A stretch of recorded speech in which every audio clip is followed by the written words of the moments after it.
So CA foundation లో economics అనేది paper 4 objective type. So దీంట్లో economics 60 marks, BCK 40 marks. So మనం ఈ 60 మార్క్స్ కి గాను ఇక్కడ మనం 5 చాప్టర్స్ చదవాలి. ఈ 5 చాప్టర్స్ లో మనం ఫస్ట్ సెకండ్ చాప్టర్ స్టార్ట్ చేస్తున్నాం, theory of demand and supply. ఇది మనకి ఈ చాప్టర్ మొత్తం అయిపోయిన తర్వాత, లేకపోతే మీకు ముందుగానే నేను బిట్స్ నేను షేర్ చేస్తాను మీకు ఈ పీడిఎఫ్ లో. చాప్టర్ లాస్ట్ పేజ్ లో, అంటే యూనిట్ 1, యూనిట్ 2, యూనిట్ 3, ఇక లాస్ట్ యూనిట్ ఏదైతే ఉందో ఆ యూనిట్ లో లాస్ట్ పేజెస్ లో చూస్తే మీకు ఆబ్జెక్టివ్ టైప్ క్వశ్చన్స్ ఉంటాయి ఈ చాప్టర్ మీద మొత్తం కూడా, రైట్? సో మనకు సిలబస్ అవుతూ ఉండగా ఆ టోటల్ బిట్స్ లో మనకు కవర్ అయిన సిలబస్ లో ఏ బిట్స్ కవర్ అయ్యో చూసుకొని అవి మీరు ఎప్పటికప్పుడు ఆన్సర్ చేస్తూ వెళ్ళండి.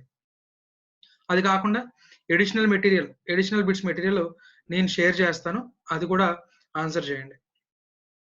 అయితే ఆన్సర్ చేసేటప్పుడు మీరు చేయాల్సింది ఏంటి అంటే, కీ చూసుకోకుండా ఫస్ట్ మీరు ఒక రఫ్ బుక్ పెట్టుకొని ఆ రఫ్ బుక్ లో ఫస్ట్ నెంబర్ చేసేసుకోండి. 1, 2, 3, 4, 5, 6 ఇలా నెంబర్ చేసేసుకోండి.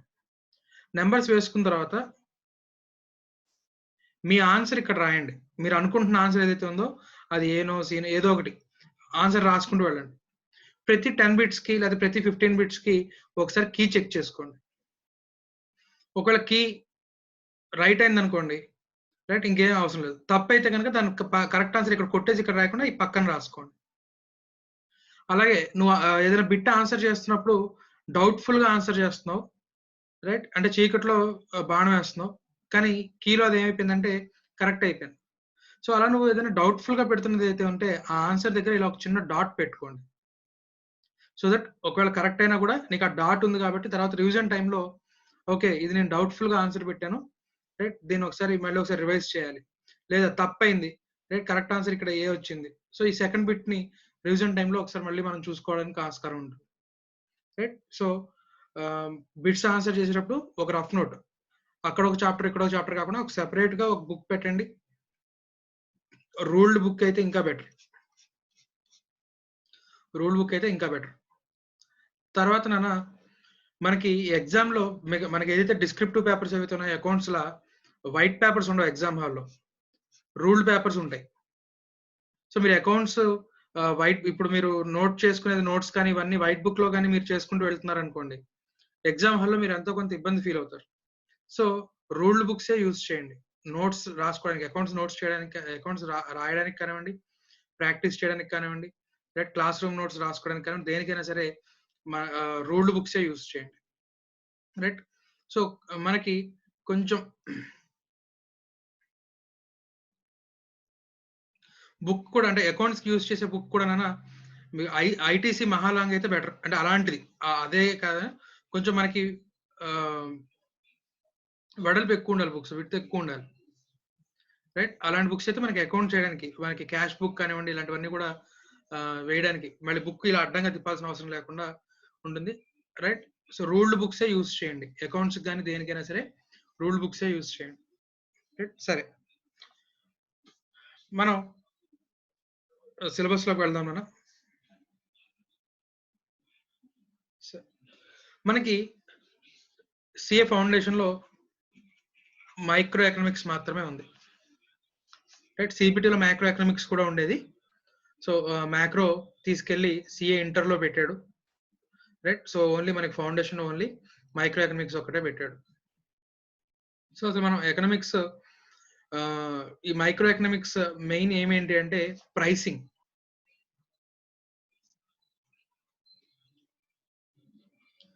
ఒక ప్రొడక్ట్ కానీ, ప్రొడక్ట్ ఆర్ సర్వీస్, ఒక ప్రొడక్ట్ కానీ సర్వీస్ కానీ ప్రైస్ ఎలా డిసైడ్ చేయాలి, ఏ ప్రైస్ పెట్టాలి అనేది డిసైడ్ చేయడానికి మనకి మైక్రో ఎకనామిక్స్ ఉపయోగపడుతుంది. సో అందుకే దీన్ని ప్రైసింగ్ థియరీ అని కూడా అంటారు, మైక్రో ఎకనామిక్స్ నే ప్రైసింగ్ థియరీ అని కూడా అంటారు. సో నార్మల్ గా ఏదైనా ఒక ప్రొడక్ట్ ఉంది, ఆ ప్రొడక్ట్ కి మనం ఒక ప్రైస్ ఫిక్స్ చేయాలి. ప్రైస్ ఎలా ఫిక్స్ చేస్తాము అంటే ఎవరైనా చెప్పే ఇదేంటంటే తయారు చేయడానికి ఎంత అయిందో చూసి, అంటే కాస్ట్ ఎంత పడిందో చూసి ఆ కాస్ట్ మీద ఎంతో కొంత ప్రాఫిట్ వేసుకుంటాను సార్. ప్రాఫిట్ వేసుకొని దానికి నేను ప్రైస్ మార్కెట్లో ప్రైస్ని డిసైడ్ చేస్తానని ఎవరైనా చెప్తారు. సో కాస్ట్ ప్లస్ ప్రాఫిట్ వేసుకొని నేను సేల్ చేస్తానండి, రైట్. ఇంకా అంతకంటే ఏముంది, దానికి నేను ఎకనామిక్స్ చదవాల్సిన అవసరం ఉంది, రైట్. జస్ట్ కాస్ట్ తెలిస్తే సరిపోతుంది కదా. సరే, కాస్ట్ తెలిస్తే సరిపోతుంది, ఎంతో కొంత దాని మీద ప్రాఫిట్ వేసుకొని సేల్ చేద్దాం అనుకుంటున్నాం. అయితే ఒక పర్టికులర్ మార్కెట్లోనన్నా అంతేందుకు మన మూవీ టికెట్స్ చూడండి, రిలీజ్ నాడు కౌంటర్లో 100 రూపీస్ టికెట్ ఉంటుంది, కానీ బయట బ్లాక్ టికెట్స్ అమ్మే పర్సన్ 500 రూపీస్ నుంచి 1000 రూపీస్ దాకా సేల్ చేస్తాడు. సో ఎవరైతే రిలీజ్ చేసేవాడు ఉన్నాడో వాడు టికెట్ ప్రైస్ 100 రూపీస్గా ఫిక్స్ చేశాడు, కానీ బయట మరి 500 to 1000 రూపీస్కి సేల్ చేస్తున్నాడు, రైట్. ఆ అబౌవ్ 100 కంటే అబౌవ్ ఉన్నది ఏదైతే ఉందో అది బయట ఎవరో పర్సన్ ఆ ప్రాఫిట్ పొందుతున్నాడు. అంటే మూవీ ప్రొడ్యూస్ చేసిన ప్రొడ్యూసర్ కానీ కాకుండా, రైట్, ఇంకెవరో పొందుతున్నారు. లేదు, ఎట్ ప్రజెంట్ మార్కెట్ చూడండి, మాస్క్ తయారు చేయడానికి 2 రూపీస్ 3 రూపీస్ అవుతుంది అనుకుందాం, నార్మల్గా ఏ సర్జికల్ మాస్క్ ఇలాంటివి ఏమైనా ఉంటే, కానీ 10 రూపీస్కి సేల్ చేస్తున్నారు, రైట్. అంటే 2 రూపీస్కి ఇంకో 2 రూపీస్ ప్రాఫిట్ వేసుకొని 4 రూపీస్కి నువ్వు పెట్టేసావు ప్రైస్. నీ దగ్గర నుంచి ఎవరైనా 4 రూపీస్ కొని మార్కెట్లో ఎంతకు సేల్ చేసుకుంటున్నాడు, 10 రూపీస్కి సేల్ చేసుకుంటున్నాడు. మరి నువ్వెందుకు మిస్ అయ్యావు? నువ్వే 10 రూపీస్కి పెట్టొచ్చు కదా. అంటే నీకు మార్కెట్లో ఏం జరుగుతుందో తెలియక నువ్వేం చేసావు, 2 రూపీస్ 4 రూపీస్కి సేల్ చేస్తా ఉన్నావు, కాస్ట్ ప్లస్ ప్రాఫిట్ వేసుకొని. అదే మార్కెట్ గురించి నీకు తెలిస్తే నువ్వు కూడా ఏం చేసేవాడివి, ప్రైస్ పెంచేవాడు. అంటే ఒక ప్రొడక్ట్ ప్రైస్ని డిసైడ్ చేయడానికి కాస్ట్ ఒక్కటే తెలిస్తే సరిపోదు, మార్కెట్లో ఎంతమంది కొనడానికి రెడీగా ఉన్నారో తెలియాలి, దానికి తగ్గట్టుగా దొరుకుతున్నాయి లేదా. సో మరి 2 రూపీస్ మాస్క్ 10 రూపీస్కి ఎలా సేల్ చేయగలుగుతున్నారు నాన్న? కొనేవాళ్ళు ఉన్నారు, కానీ ఎంతమంది కొనాలనుకుంటున్నారో అన్ని అవైలబుల్గా లేవు, కాబట్టి ప్రైస్ ఏం జరిగింది, పెరిగింది. అంటే మనకి ప్రైసింగ్ తెలియాలి అంటే ఒకటి ఎంతమంది కొనాలనుకుంటున్నారో తెలియాలి, అంటే డిమాండ్ ఎంతో తెలియాలి, దాని డిమాండ్ అంట. అంతేకాకుండా ఆ డిమాండ్కి తగ్గ సప్లై ఉందా లేదా, డిమాండ్కి తగ్గ సప్లై లేదనుకోండి ప్రైసెస్ ఏమవుతాయి, పెరుగుతాయి. సో నువ్వు ఒక్కడే తయారు చేస్తున్నావు, డిమాండ్ తగ్గ సప్లై లేదు, నువ్వేం చేసుకోవచ్చు, ప్రైస్ పెంచుకోవచ్చు. అంతేగాని నువ్వు గుడ్డిగా ఫ్యాక్టరీలో కూర్చొని నేను ప్రొడ్యూస్ చేస్తాను సేల్ చేస్తాను అని మార్కెట్ గురించి తెలుసుకోకుండా వెళ్ళావు అనుకో, నువ్వు తినాల్సిన ప్రాఫిట్ ఇంకెవడో తింటాడు. సో అంటే డిమాండ్ గురించి తెలియాలి, సప్లై గురించి తెలియాలి, ఆబ్వియస్లీ కాస్ట్ గురించి తెలియాలి. సో ఈ 3 తెలియాలి. అలాగే మనం ఏ మార్కెట్లో ఉన్నాము, ఎలాంటి టైప్ ఆఫ్ కన్జ్యూమర్స్ ఉన్నారు అనే దాని మీద కూడా ప్రైసింగ్ ఆధారపడి ఉంటుందంట. సో ఎలాంటి సే సెలూన్ షాప్ ఉంది, రైట్. నార్మల్గా మన కాలనీలో ఉండే సెలూన్ షాప్లో రైట్ 100 రూపీస్ తీసుకున్నాడు అనుకోండి క్రాఫ్ట్కి, రైట్. కాస్త బంజారా హిల్స్, జూబ్లీ హిల్స్ అలాంటి వాటిలో ఉన్న అక్కడికి వెళ్తే రైట్ అక్కడ వాడు క్రాఫ్ట్కి 1000 రూపీస్ అంటాడు, 1500 అంటాడు, రైట్. అంటే అక్కడ అంత ప్రైస్ పెట్టినా కూడా ఎఫర్ట్ చేయగలిగిన కన్జ్యూమర్స్ ఉన్నారు. సో డబ్బు ఖర్చు పెట్టేవాడు ఉన్నాడు కాబట్టి ఎక్కువ ప్రైస్ పెడతాం. సో అంటే ఎలాంటి కన్జ్యూమర్స్ ఉన్నారు అనేది కూడా తెలియాలి ప్రైసింగ్కి. సో అల్టిమేట్ గా ప్రైసింగ్ చేయాలి అంటే కనుక మనకి ఏమేమి తెలియాలి, demand, supply, cost, market. So ఇవన్నీ కూడా మనం మైక్రో ఎకనామిక్స్ లో చదువుతాం.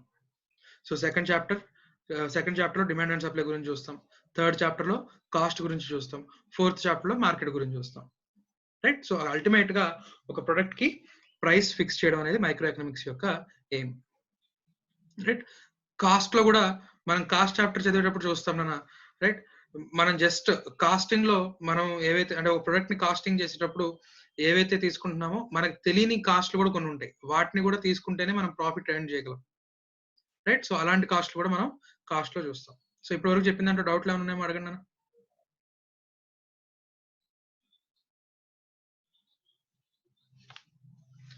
అందరికి వాయిస్ క్లియర్ గా ఉందా?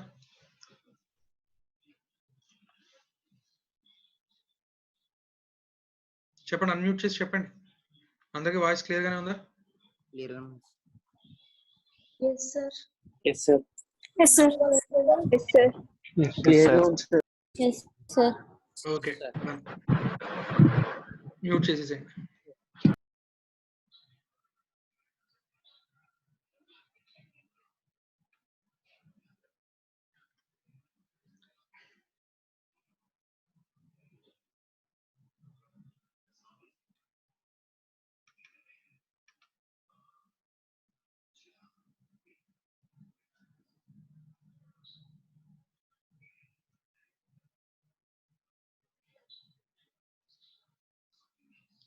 సో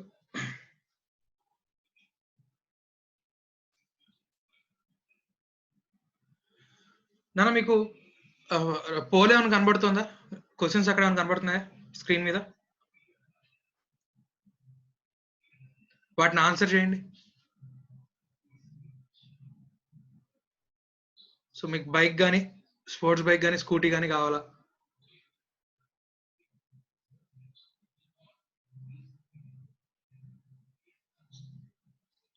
ఫస్ట్ క్వశ్చన్ ఆన్సర్ చేసిన తర్వాత సెకండ్ క్వశ్చన్ ఆన్సర్ చేయండి. కనబడుతుందా అసలు? Okay okay okay okay, next.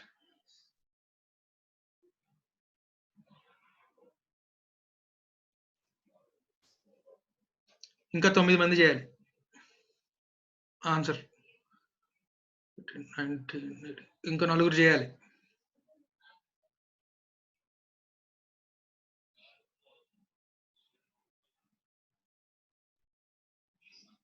ఇంకొకళ్ళు.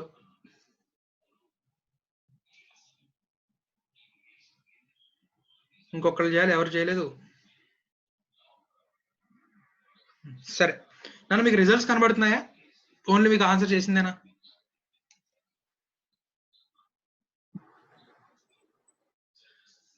ఎవరో ఒకరు మాట్లాడండి. మీకు మీటింగ్ రిజల్ట్ కనబడుతుందా? No, sir. ఇప్పుడు కనబడుతుందా? No, sir. No, sir. No, sir. No, sir. No, ఇప్పుడు? sir. No, sir. No, sir. Yes, sir. ఇప్పుడు కనబడుతుందా? Yes, sir. ఓకే, మ్యూట్ చేసేయండి. Yes, sir. Yes, sir. Okay, చూడండి అన్న, ఫస్ట్ క్వశ్చన్ నేను ఏం అడిగాను? మీకు స్పోర్ట్స్ బైక్ కానీ స్కూటీ కానీ కావాలా అని అడిగాను. అరౌండ్ 81%, అంటే 21 మంది పోలేశారు. 17 స్టూడెంట్స్ బైక్ స్కూటీ కావాలి అన్నారు. సరే, 17 మంది బైక్ స్కూటీ కావాలన్నారు కదా అని చెప్పి నేను ఇమ్మీడియట్ గా ఒక 17 బైక్స్ తెప్పించాను. రైట్, 17 బైక్స్ నేను పర్చేస్ చేసి రైట్ మీకు ఇప్పుడు సేల్ చేద్దామని వచ్చేసాను. సెకండ్ క్వశ్చన్ చూడండి. Are you ready to collect bike or scooty right now by paying price? అక్కడికి వచ్చేసరికి రైట్ నో అని చెప్పి అరౌండ్ 14 మంది నో అన్నారు. రైట్, అంటే బైక్ కావాలన్నది 17 మంది, 17% బైక్ కావాలన్నారు. కానీ ఇప్పటికిప్పుడు డబ్బులు ఇచ్చి బైక్ కొంటావా అని అడిగితే 7 రెడీగా ఉన్నారు. ఇప్పుడు నేను బైక్ డీలర్ అనుకుందాం. రైట్, డిమాండ్ అసెస్ చేసేటప్పుడు నేను ఫస్ట్ క్వశ్చన్ వేసేసి ఓకే 17 మంది కొనడానికి రెడీగా ఉన్నారు కదా అని చెప్పి ఇమ్మీడియట్ గా వెళ్ళి బైక్స్ తెచ్చేసుకోవచ్చా? చెప్పండి అన్న. No, sir. No, sir. No, sir. No, sir. అంటే ఇప్పుడు మరి నేను 17 మంది కొనడానికి రెడీగా ఉన్నారు కదా అని చెప్పి ఆ 17 డిమాండ్ గా తీసుకోవచ్చా? లేదు. పోనీ సెకండ్ క్వశ్చన్ వేసి ఇప్పటికిప్పుడు డబ్బులు ఇచ్చి రైట్ కొంటావా లేదా అని అడిగితే ఆ 17లో ఎంతమంది ఎలిమినేట్ అయిపోయారు? 10 మంది ఎలిమినేట్ అయిపోయారు. రైట్, అంటే ఎంతమంది కొంటానన్నారు? 7 కొంటాన్నారు. అంటే డిమాండ్ ఎంతనా? 7. డిమాండ్ ఎంత? 7. రైట్, సో అంటే డిమాండ్ అసెస్ చేసేటప్పుడు నువ్వు వేయాల్సిన క్వశ్చన్స్ మీలో ఎంతమంది ఈ ప్రొడక్ట్ వాడతారు అని వేస్తే సరిపోదు. ఈ ప్రొడక్ట్ ప్రైస్ ఇంత, ఈ ప్రొడక్ట్ ని ఈ ప్రైస్ కి నువ్వు కొంటావా? రైట్, నీకు కొనే ఆలోచన ఉందా? అంత పర్చేసింగ్ పవర్ ఉందా? రైట్, ఇవన్నీ కూడా క్వశ్చన్స్ అడగాలి. రైట్, సో అంటే డిమాండ్ అని చెప్పడానికి ఎసెన్షియల్స్ ఏవైతే ఉన్నాయో అవి ఇప్పుడు నేను రాస్తాను.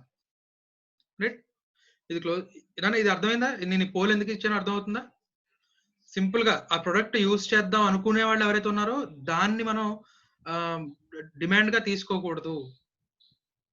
రైట్, సే మాక్సిమం అందరికీ కూడా ఐఫోన్ కావాలనుకుంటారు కొత్తది, సే 1,20,000 ఉంటుంది లాంచింగ్ ప్రైస్. రైట్, అందరికీ కావాలనే ఉంటుంది, కానీ అందరూ కొంటున్నారా? కొంతమంది దాన్ని పర్చేస్ చేసే పర్చేసింగ్ పవర్ ఉండకపోవచ్చు, కొంతమందికి పర్చేసింగ్ పవర్ ఉంటుంది కానీ ఆ పర్టికులర్ ప్రొడక్ట్ ని యూజ్ చేసే ఇంట్రెస్ట్ లేకపోయి ఉండొచ్చు. రైట్, సో అందుకే డిమాండ్ అని చెప్పాలి అంటే, సో డిమాండ్ అని చెప్పాలి అంటే ఏమేం కావాలి?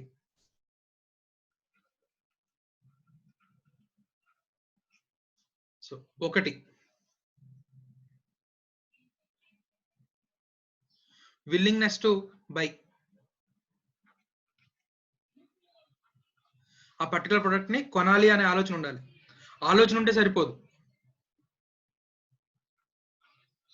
Ability to pay. Right, willingness to buy అంటే ఆ ప్రొడక్ట్ ని పర్చేస్ చేయాలనే విల్లింగ్నెస్ ఉండాలి. ఎబిలిటీ టు పే, ఆ ప్రొడక్ట్ ని పర్చేస్ చేయడానికి ఎబిలిటీ ఉండాలి. ఎబిలిటీ ఉంటే సరిపోదు, విల్లింగ్నెస్ టు పే. జేబులో డబ్బులు ఉన్నాయి, రైట్, కానీ ఆ డబ్బులు ఇచ్చి ఆ గూడ్ పర్చేస్ చేసే ఆలోచన లేదు. Right, there is no willingness to pay. Right, అటువంటిప్పుడు మనం డిమాండ్ కింద ట్రీట్ చేయకూడదు. సో ఈ 3 క్వశ్చన్స్ తో పాటు అడిషనల్ గా ఇంకొక 2 క్వశ్చన్స్. సో ఒకటి, willingness to buy, ability to pay, willingness to pay. సరేనా? అదే నేను ఇంటర్మీడియట్ చదువుతున్న రోజుల్లో, రైట్, అప్పుడు నోకియా 6610, రైట్, బాగా ఫేమస్. సో ఆ రోజుల్లో అది 20,000. విజిఏ కెమెరా, జిపిఆర్ఎస్, 2G కూడా కదా, అది అంతకంటే తక్కువ speed internet. Right, basic camera, right, colour screen. Right, అప్పట్లో 20,000. రైట్, నాకు చాలా ఇష్టం ఆ మొబైల్. రైట్, ఆ రోజు 20,000 నాకు ఆ మొబైల్ ఉంటే బాగుండు అనిపించింది. అంటే విల్లింగ్నెస్ టు బై ఉంది, కానీ ఆ రోజుల్లో నాకు ఎబిలిటీ టు పే లేదు. రైట్, సో అటువంటిప్పుడు ఆ రోజున అది డిమాండ్ అవ్వదు. సో ఇవాళ రోజున నాకు ఎబిలిటీ టు పే ఉంది. Right, so I'm earning, right, some good amount of money. Right, so నాకు ఇప్పుడు ఎబిలిటీ టు పే ఉంది. సో మరి ఇవాళ రోజున నోకియా 6610కి డిమాండ్ ఉందన్నట్టు చెప్పచ్చా? చెప్పండి అన్న, అన్మ్యూట్ చేసి చెప్పండి.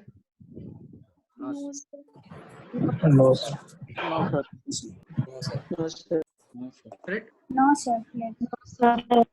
Okay, done. అన్మ్యూట్ మ్యూట్ చేసేయండి.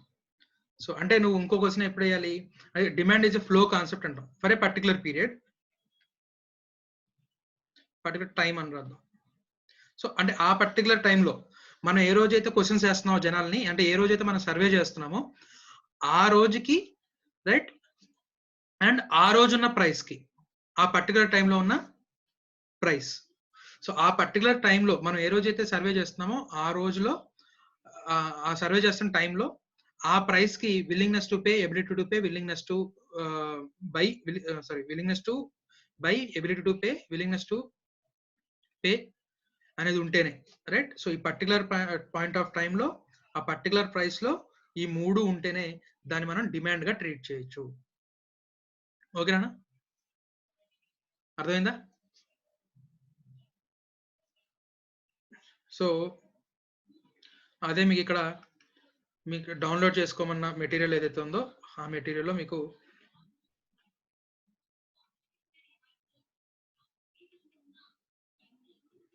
సో మీనింగ్ ఆఫ్ డిమాండ్ లో అంతా కూడా అదే చెప్తాడు.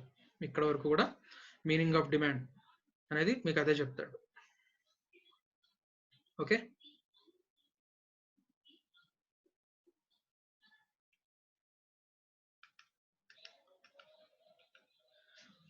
సో రాసుకునే వాళ్ళు ఎవరైనా ఉంటే తర్వాత వీడియో చూసుకుంటూ, యూట్యూబ్ లో వీడియో చూసుకుంటూ రాసుకోవడం, లేకపోతే నేను చెప్తున్నప్పుడే మీరు నోట్స్ దగ్గర పెట్టుకుని రన్నింగ్ నోట్స్ రాసుకోవడం చేయండి. సో డిమాండ్ అని చెప్పాలి అంటే willingness to buy, ability to pay, willingness to pay at that particular point of time at the prevailing price in the market. Right, ఆ టైంలో ప్రివైల్ అవుతున్న price, right? So demand is a flow concept, right? అంటే ఆ particular period of టైంలో ఎన్ని goods కి ఆ particular price లో ఎన్ని గూడ్స్ కి డిమాండ్ ఉంది అనేది చెప్తుంది డిమాండ్. సో అంటే సింగిల్ ట్రాన్సాక్షన్ గురించి చెప్పదు, రైట్? It's continuous. ఈ ప్రైస్ దగ్గర ఒక రోజుకి ఇన్ని గూడ్స్ కి డిమాండ్ ఉంది, ఇన్ని ప్రొడక్ట్స్ కి డిమాండ్ ఉంది అని చెప్తుంది. So demand is a flow concept అని చెప్తాం, రైట్? సరే,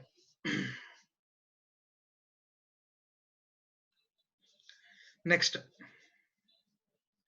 డిటర్మినెంట్స్ ఆఫ్ డిమాండ్. అంటే డిమాండ్ ని డిటర్మైన్ చేసేటటువంటి ఎలిమెంట్స్ ఏంటి, రైట్? టెక్స్ట్ బుక్ లో ఇచ్చిన ఫంక్షన్ కి ఇక్కడ నేను రాసే ఫంక్షన్ కి ఆల్ఫాబెట్స్ తేడానా, కానీ నేను చెప్పిన ఆల్ఫాబెట్స్ రాసుకోండి.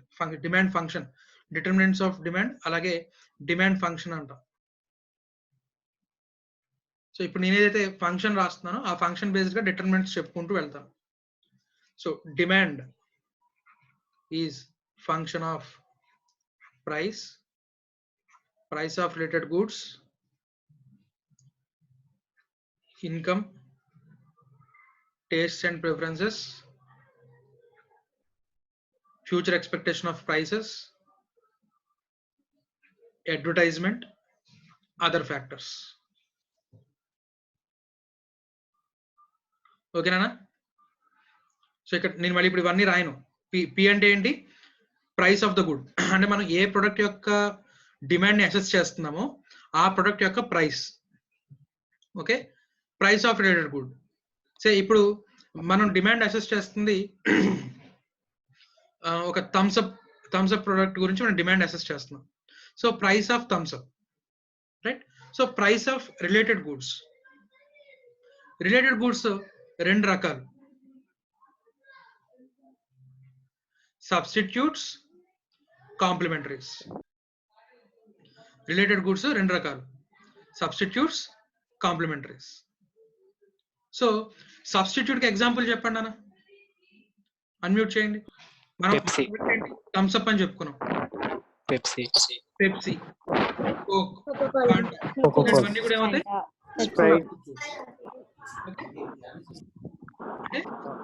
Price of substitutes.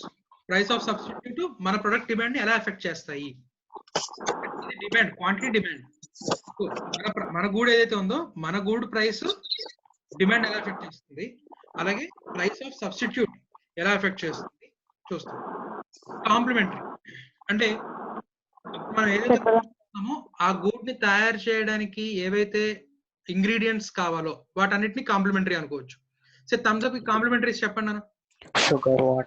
Sugar, water bottle, ఇలాంటివన్నీ కూడా మళ్ళీ ఎక్కడో మ్యానుఫ్యాక్చరింగ్ ప్లాంట్ లో తయారైంది, అవన్నీ కూడా మన దాకా రావాలి. సో అంటే సప్లై చైన్, లాజిస్టిక్స్, రైట్? ఇవన్నీ కూడా కాంప్లిమెంటరీగా చెప్పుకోవచ్చు, రైట్?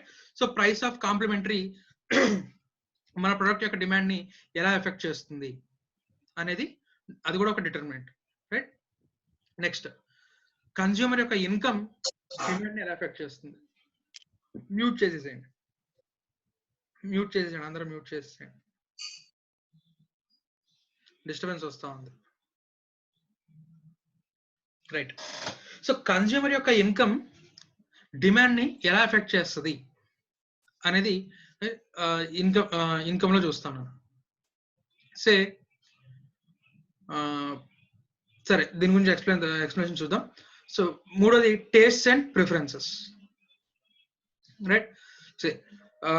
ఫ్యాషన్ అనేది, టేస్ట్లు అనేవి ఓవర్ ఏ పీరియడ్ మారుతూ ఉంటుంది. సో దాంతో పాటు డిమాండ్ కూడా మారుతూ ఉంటుంది, రైట్? సో ఒకప్పుడు బెల్ బాటమ్ ప్యాంట్లు, రైట్, ఎన్టీఆర్ ఏఎన్ఆర్ వేసుకున్నారు, రైట్? ఒకప్పుడు వాటికి డిమాండ్ ఎక్కువ ఉండేది, రైట్? సో అప్పుడున్న ప్రిఫరెన్సెస్, అప్పుడున్న టేస్ట్లకి, రైట్, అప్పుడు వాటికి డిమాండ్ ఉంది. ఇప్పుడు ఫ్యాషన్స్ మారిపోతూ వచ్చాయి, taste and preferences of the consumer మారిపోతూ వచ్చాయి. సో అది కూడా మనకి డిమాండ్ అనే దాన్ని ఎఫెక్ట్ చేస్తుంది. So taste and preferences will also determine demand, right? So అలాగే ఈ అంటే future expectation of prices. Running notes రాసుకునే వాళ్ళు రాసుకోండి. ఈ అంటే ఫ్యూచర్ మీరు ఇది మళ్ళీ టెక్స్ట్ బుక్ లో చూస్తే ఇవే ఉండవు నన్ను, సో కన్ఫ్యూజ్ అవుతారు. కాబట్టి దీన్ని రన్నింగ్ నోట్స్ రాసుకుంటూ ఉండండి. సో ఈ అంటే future expectation of prices. So ఇప్పుడు నేను చెప్పే ఎగ్జాంపుల్ లో నాన్న చూడండి, సే ఓకే, మనకి ఫ్యూచర్ ఎక్స్పెక్టేషన్ ఆఫ్ ప్రైసెస్ అర్థం అవ్వాలంటే ఫస్ట్ మనకు ప్రైస్ కి డిమాండ్ కి ఉన్న రిలేషన్షిప్, లా ఆఫ్ డిమాండ్ చూడాలి. సో లా ఆఫ్ డిమాండ్ చెప్పుకున్న తర్వాత ఫ్యూచర్ ఎక్స్పెక్టేషన్ ఆఫ్ ప్రైసెస్ గురించి చూద్దాం. సో ఈ అంటే ఫ్యూచర్ ఎక్స్పెక్టేషన్ ఆఫ్ ప్రైసెస్ చూడండి. అలాగే ఏ అంటే అడ్వర్టైజ్మెంట్. సో అడ్వర్టైజ్మెంట్ ప్రొడక్ట్ యొక్క డిమాండ్ ని ఎలా ఎఫెక్ట్ చేస్తుంది అనేది చూస్తాం. Other factors, so other factors ఏంటో చూద్దాం తర్వాత, రైట్? సరే, సో ప్రైస్ కి డిమాండ్ కి ఉన్న రిలేషన్షిప్ నాన్న. సో ఒకసారి మళ్ళీ ఇక్కడ చెప్తున్నాను చూడు, పి అంటే ప్రైస్ ఆఫ్ ద గుడ్. మనం ఏ ప్రైస్, ఏ కమోడిటీ యొక్క డిమాండ్ అయితే అసెస్ చేస్తున్నామో ఆ ప్రొడక్ట్ యొక్క price. PR price of related goods. Related goods ని రెండు రకాలుగా క్లాసిఫై చేయొచ్చు, సబ్స్టిట్యూట్స్ అండ్ కాంప్లిమెంటరీస్. వై అంటే ఇన్కమ్, టీ అంటే taste and preferences of consumer, ఈ అంటే ఫ్యూచర్ ఎక్స్పెక్టేషన్ ఆఫ్ ప్రైసెస్, ఏ అంటే అడ్వర్టైజ్మెంట్, ఓ అంటే అదర్ ఫ్యాక్టర్స్. సరే, సో ప్రైస్ కి డిమాండ్ కి ఉన్న రిలేషన్షిప్ ఏంటో ఐడెంటిఫై చేద్దాం మనం. సో థమ్స్ అప్ ప్రైస్ ఒకప్పుడు 10 rupees, right? Demand, quantity demand వచ్చేసరికి రోజుకి 100 బాటిల్స్ సేల్ అయ్యేవి. రోజుకి 100 బాటిల్స్ సేల్ అయ్యేవి. ప్రైస్ 11 రూపీస్ అయింది. ఫస్ట్ పాసిబిలిటీ, ప్రైస్ 11 రూపీస్ అయింది. డిమాండ్ ఏమవుతుంది?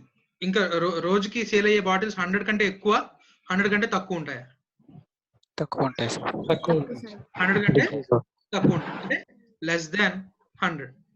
అంటే ప్రైస్ పెరిగితే డిమాండ్ ఏమైంది?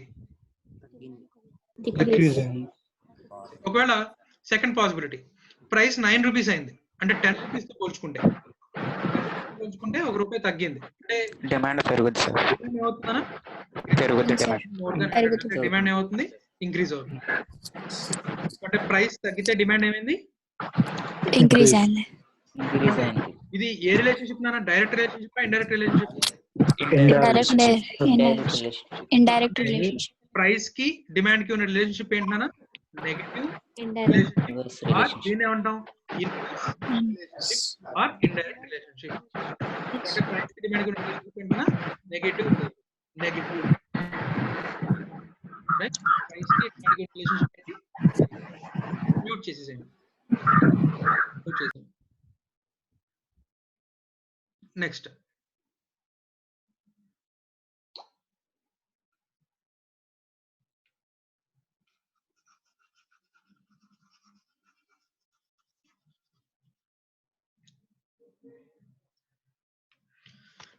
ప్రైస్ ఆఫ్ రిలేటెడ్ గుడ్స్ కి డిమాండ్ కి. అందులో ఫస్ట్ సబ్స్టిట్యూట్స్ గురించి చూద్దాం, రైట్? సబ్స్టిట్యూట్ కి మన ప్రొడక్ట్ డిమాండ్ కి రిలేషన్షిప్ మనం గుర్తుపెట్టుకుందాం. థమ్స్ అప్, మన ప్రొడక్ట్ థమ్స్ అప్, రైట్? సరే, మన థమ్స్ అప్ ప్రైస్ నాన్న 10 రూపీస్, రోజుకి 100 రూపీస్ సేల్ అయ్యేవి, రైట్? అయితే ఇది డే 1.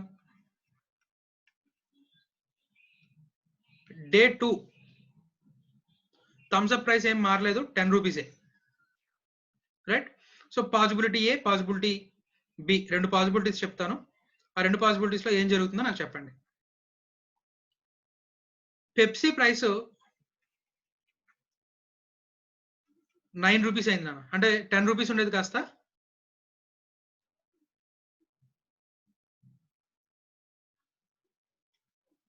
10 రూపీస్ ఉండే పెప్సీ కాస్త 9 రూపీస్ కి తగ్గించాడు. పెప్సీ ప్రైస్ 1 రూపాయి తగ్గించాడు. ఇప్పుడు చెప్పండి, డిమాండ్, థమ్స్ అప్ డిమాండ్ తగ్గుద్ది sir. Thums Up demand decrease అవుతుంది sir. Thums Up demand decrease అవుతుంది. 100 తో పోల్చుకుంటే కొంచెం తక్కువ సేల్ అవుతుంది. ఏం జరిగింది ఇక్కడ? ప్రైస్ ఏం జరిగింది? పెప్సీ ప్రైస్ ఏం జరిగింది? Decrease sir. 10 రూపీస్ నుంచి 9 రూపీస్ కి 9 రూపీస్ కి డిక్రీజ్. అంటే ప్రైస్ ఆఫ్ సబ్స్టిట్యూట్ తగ్గింది, డిమాండ్ ఏమైంది నాన్న? మన ప్రొడక్ట్ డిమాండ్ ఏమైంది? తగ్గింది, డిక్రీజ్. రైట్. రెండో పాసిబిలిటీ, పెప్సీ ప్రైస్ 10 రూపీస్ నుంచి 11 రూపీస్ అన్నమాట, అంటే ప్రైస్ ఆఫ్ సబ్స్టిట్యూట్ పెరిగింది. మరి డిమాండ్ ఏమవుతుంది? మరి increases మన డిమాండ్ ఏమైందా? increase అవుతుంది increase అవుతుంది సార్ రైట్. మరి థమ్స్ అప్ ప్రైస్ లో ఏమైనా చేంజ్ జరిగిందా? No, sir. no sir no change. Thums Up price లో చేంజ్ లేకపోయినా కూడా డిమాండ్ ఏమైంది? పెరగడం తగ్గడం జరిగింది. దీనివల్ల ప్రైస్ ఆఫ్ సబ్స్టిట్యూట్ వల్ల. రైట్. సో ఈ రిలేషన్షిప్ చూడండి, ప్రైస్ తగ్గితే డిమాండ్ తగ్గింది, ప్రైస్ పెరిగితే డిమాండ్ పెరిగింది. దీన్ని ఏ రిలేషన్షిప్ అంటాం? Direct relation. Positive. Direct relationship, direct relationship positive relationship. Right. So price of substitute కి డిమాండ్ కి రిలేషన్షిప్ ఏంటన్నా? పాజిటివ్. డౌట్ ఏమన్నా? డౌట్ ఏమైనా ఉంటే అడగండి. రైట్. నెక్స్ట్ సబ్స్టిట్యూట్ అయిపోయింది. ఇప్పుడు కాంప్లిమెంటరీ గురించి చూద్దాం.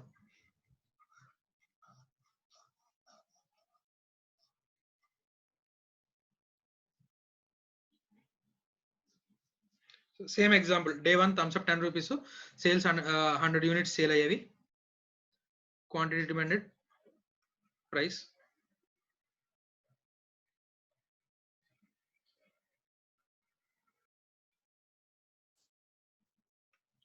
సరే, షుగర్ నాన్న, షుగర్ ప్రైస్ పెరిగింది. First possibility A, B. Sugar price పెరిగింది. అల్టిమేట్ గా ఫైనల్ గుడ్ ప్రైస్ కూడా ఏమవుతుంది నాన్న? పెరుగుతుంది సార్. పెరుగుతుంది. క్వాంటిటీ డిమాండ్ ఏమవుతుంది? Decrease. Right. So demand decrease అవుతుంది. అలాగే ప్రైస్ ఆఫ్ షుగర్ తగ్గింది. ప్రైస్ ఆఫ్ షుగర్ తగ్గినప్పుడు ఫైనల్ గుడ్ ప్రైస్ తగ్గుతుంది, కాబట్టి డిమాండ్ ఏమవుతుంది? Increase. రైట్. సో ఇది ఎలా ఉంది నాన్న? ప్రైస్ ఆఫ్ కాంప్లిమెంటరీ పెరిగితే డిమాండ్ తగ్గింది, ప్రైస్ ఆఫ్ కాంప్లిమెంటరీ తగ్గితే డిమాండ్ పెరిగింది. ఇది ఏ రిలేషన్షిప్?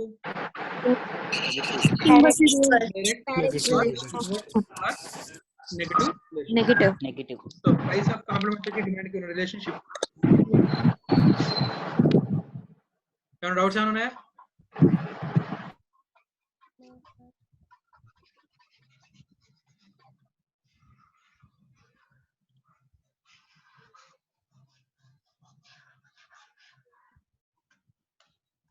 రైట్.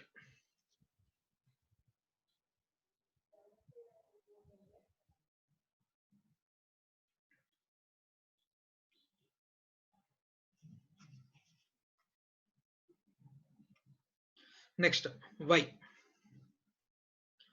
కన్స్యూమర్ యొక్క ఇన్కమ్ డిమాండ్ ఎలా ఎఫెక్ట్ చేస్తుంది? సరే,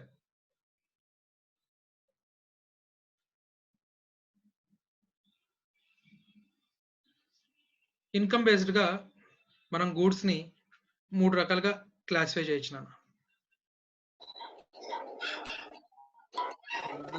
బ్రాడ్ గా 2 టైప్స్.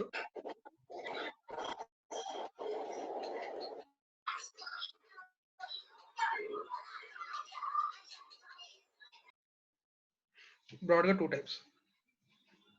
సో జనరల్ గా మీ కామన్ సెన్స్ యూస్ చేసి చెప్పండి. ఇన్కమ్ పెరిగింది, కన్స్యూమర్ ఇన్కమ్, డిమాండ్ ఏమవుతుంది? మనం థమ్స్ అప్ అనుకుందాం. Increase. రైట్. నీకు స్కూల్లో కాలేజ్ లో ఉండగా నీ పాకెట్ మనీతో మహా అయితే నెలకి 4 డ్రింక్స్ తాగేవాడు. ఉద్యోగం వచ్చిన తర్వాత ఏం చేస్తావు? 2 రోజులకి 3 రోజులకి 1 డ్రింక్ తాగుతావు. అంటే ఇన్కమ్ పెరిగిన కొద్ది డిమాండ్ ఏమవుతుంది? increase అవుతుంది సార్. బాగానే ఉంది. అయితే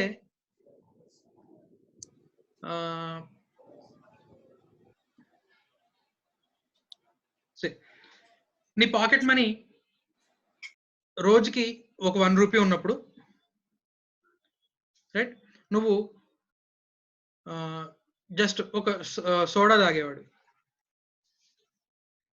నీ పాకెట్ మనీ ఇప్పుడు డైలీ ఒక 10 రూపీస్.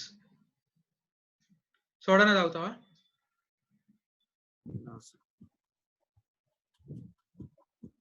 కూల్ డ్రింక్ అప్గ్రేడ్ అవుతాం, కూల్ డ్రింక్ తాగుతాం. అంటే ఇక్కడ ఏమైంది, ఇన్కమ్ పెరిగింది. మరి అన్నప్పుడు మరి సోడా డిమాండ్ కూడా పెరిగి ఉండాలిగా. మరి సోడా డిమాండ్ ఏమైంది, తగ్గింది. ఇందాక నువ్వేం చెప్పావు, ఇన్కమ్ పెరిగితే డిమాండ్ ఏమవుతుందనో పెరుగుతుందనో. కానీ మరి ఇక్కడ ఈ ఎగ్జాంపుల్ ఏమైంది, ఇన్కమ్ పెరిగితే డిమాండ్ తగ్గింది. సో దీని బేస్డ్ గా మనం ఇప్పుడు క్లాసిఫై చేస్తే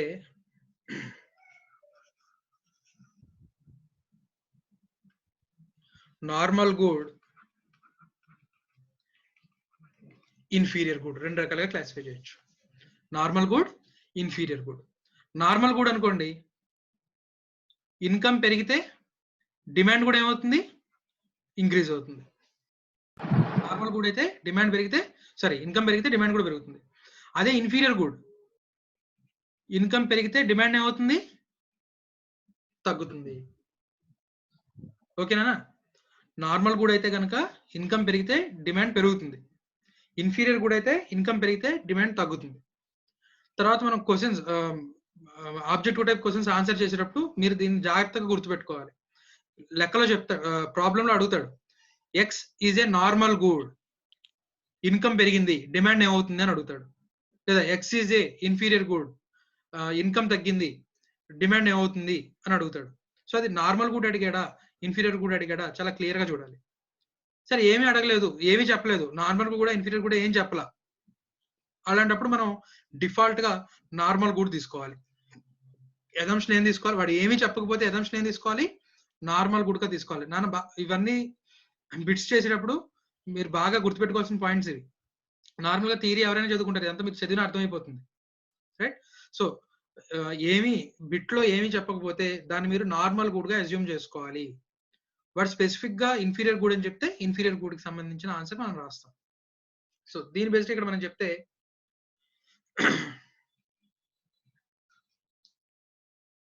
సో నార్మల్ గుడ్ కి ఇన్కమ్ కి, సో నార్మల్ గుడ్ కి సంబంధించిన డిమాండ్ కి ఇన్కమ్ కి రిలేషన్షిప్ ఏంటి, పాజిటివ్ రిలేషన్షిప్. అంటే ఇన్కమ్ పెరిగితే డిమాండ్ పెరుగుతుంది, ఇన్కమ్ తగ్గితే డిమాండ్ తగ్గుతుంది. ఇన్ఫీరియర్ గుడ్ అయితే నెగిటివ్ రిలేషన్షిప్. అంటే ఇన్కమ్ పెరిగితే డిమాండ్ తగ్గుతుంది, ఇన్కమ్ తగ్గితే డిమాండ్ పెరుగుతుంది. క్లియర్? రైట్. ఇంకొక రకమైన క్లాసిఫికేషన్ కూడా చేయొచ్చు ఇన్కమ్ ని. ఇన్కమ్ బేస్డ్ గా గూడ్స్ ని ఇంకొక రకం కూడా మనం క్లాసిఫై చేయొచ్చు. Necessities, comforts, luxuries. Necessities, comforts, luxuries గా చేయొచ్చు. సే నెలకి 10,000 సంపాదిస్తున్నప్పుడు ఒక 25 kg of rice bag consume చేసుకునేవాళ్ళు. ఫ్యామిలీలో 4 ఉన్నారు, రైట్? నెలకు 10,000 సంపాదిస్తున్నప్పుడు 25 kg రైస్ బ్యాగ్ కన్జ్యూమ్ చేసుకునేవాళ్ళు. సో ఇప్పుడు నెలకి శాలరీ 1,00,000 రూపాయలు. సేమ్ 4 ఉన్న ఫ్యామిలీలో మరి 250 kgs కన్జ్యూమ్ చేసుకుంటారా? ఇన్కమ్ పెరిగింది కదా, మరి డిమాండ్ పెరగాలి కదా. 250 kgs కన్జ్యూమ్ చేసుకుంటారా? జరగదు. అంటే నెసెసిటీస్ కి ఏవైతే ఇన్కమ్ పెరిగినంతగా నెసెసిటీస్ డిమాండ్ పెరగదు, రైట్? ఇది ఇంకా మనకి ఎలాసిటీ అనే కాన్సెప్ట్ చెప్పుకున్నప్పుడు ఇంకా బాగా అర్థం అవుతుంది, రైట్? ఇన్కమ్ పెరిగిన ప్రపోర్షన్ లో, రైట్, ఇన్కమ్ పెరిగిన ప్రపోర్షన్ లో నెసెసిటీస్ యొక్క డిమాండ్ పెరగదు. సో అంటే నెసెసిటీస్ కి డిమాండ్ కొంచెమే పెరుగుతుంది, రైట్? ఇన్కమ్ పెరిగినా సరే నెసెసిటీస్ కి కొంచెమే పెరుగుతుంది. ఇన్కమ్ ఇది ప్రపోర్షన్, ఇన్కమ్ ఇంత పెరిగింది అనుకుందాం, నెసెసిటీస్ కి డిమాండ్ కొంచెమే పెరుగుతుంది, కంఫర్ట్స్ కి ఇంకొంచెం ఎక్కువ, నెసెసిటీస్ కంటే ఎక్కువ పెరుగుతుంది. లగ్జరీస్ కి ఇన్కమ్ పెరిగిన దానికంటే డిమాండ్ ఇంకా ఎక్కువ పెరుగుతుందంట.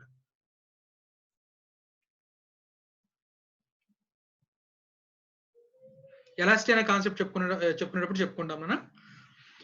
ఇన్కమ్ పెరిగిన ప్రపోర్షన్ తో డిమాండ్ పెరిగిన ప్రపోర్షన్ ని మనం కంపేర్ చేసి చెప్తూ ఉంటాం. సో నెసెసిటీస్ కి ఇన్కమ్ పెరిగినంతగా నెసెసిటీస్ కి డిమాండ్ పెరగదు.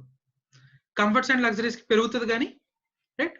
అది మనం ఎలాసిటీ గురించి వచ్చిన తర్వాత చూద్దాం. సో అంటే ఇన్కమ్ బేస్డ్ గా క్లాసిఫై చేసినప్పుడు మనం 2 రకాల బేసిక్ క్లాసిఫై చేయొచ్చు, నార్మల్ గుడ్, ఇన్ఫీరియర్ గుడ్, అలాగే necessities, comforts, luxuries. Right. So necessities, comforts, luxuries ఈ మూడింటికి కూడా రైట్ పాజిటివ్ రిలేషన్ అనేది చెప్పుకోవచ్చు. రైట్, ఈ మూడింటికి కూడా ఇన్కమ్ పెరిగితే డిమాండ్ పెరుగుతుంది, కానీ సేమ్ ప్రపోర్షన్ లో పెరగదు. రైట్. సో నార్మల్ గుడ్కి అయితే పాజిటివ్ రిలేషన్షిప్, ఇన్ఫీరియర్ గుడ్ అయితే నెగటివ్ రిలేషన్షిప్. సో ఇక్కడ వరకు చెప్పిన దాంట్లో డౌట్స్ ఏమైనా అడగండి.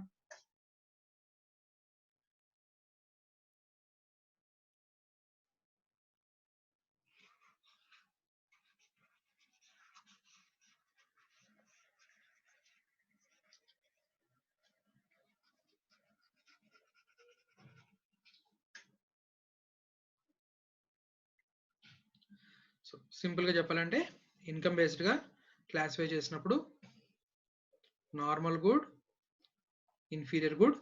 నార్మల్ గుడ్ కి డిమాండ్ కి నార్మల్ గుడ్ యొక్క డిమాండ్ ని ఇన్కమ్ ఎలా ఎఫెక్ట్ చేస్తుంది? పాజిటివ్. ఇన్కమ్ పెరిగితే డిమాండ్ పెరుగుతుంది, ఇన్కమ్ తగ్గితే డిమాండ్ తగ్గుతుంది. ఇన్ఫీరియర్ గుడ్ అయితే negative. Okay. Next taste and preferences.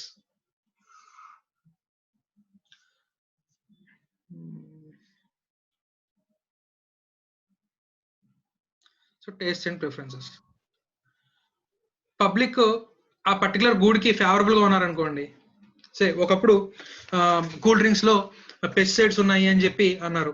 So ఆ న్యూస్ వచ్చినప్పుడు మాత్రం జనాలు అందరూ దానికి అన్ఫేవరబుల్ అయిపోయారు. అంటే ఎందుకులే తాగడం అనుకున్నారు. కానీ తర్వాత మళ్ళీ ఏమైంది? మర్చిపోయి మళ్ళీ టువర్డ్స్ దానికి వచ్చేసారు. అలాగే మ్యాగీ చూడండి, దాంట్లో సంథింగ్ ఏదో కెమికల్ ఉంది, గ్లూటెన్ ఉంది అన్నారు. రైట్. సో ఆ న్యూస్ వచ్చినప్పుడు మాత్రం ఏం చేశారు? దాన్ని అందరూ వాడడం మానేశారు. అంటే ఆ పర్టికులర్ పాయింట్ ఆఫ్ టైంలో అన్ఫేవరబిలిటీ క్రియేట్ అయింది. సో డిమాండ్ తగ్గింది. మళ్ళీ ఫేవరబిలిటీ మళ్ళీ అది మర్చిపోయారు, లేకపోతే దానికి సంబంధించిన ఏదో క్లారిఫికేషన్ వచ్చింది. సో నెమ్మదిగా మళ్ళీ ఫేవరబుల్ అవుతారు. సో ఫేవరబుల్ అనేది ఒక good towards some good or service, favourability అనేది వచ్చే కొద్దీ డిమాండ్ పెరుగుతుంది. అన్ఫేవరబిలిటీ ఉంటే కనుక డిమాండ్ తగ్గుతుంది. దీనికి పాజిటివ్ నెగటివ్ రిలేషన్షిప్ చెప్పలేము. రైట్. సో ఫేవరబుల్ ఉంటే డిమాండ్ ఇంక్రీజ్ అవుతుంది, సో అన్ఫేవరబుల్ ఉంటే డిమాండ్ డిక్రీజ్ అవుతుంది. టేస్ట్ తర్వాత ఏం చెప్పాను అన్న? PRYT advertisement, expectations, Future expectations. Expectations of price. Right. Done. Future expectation.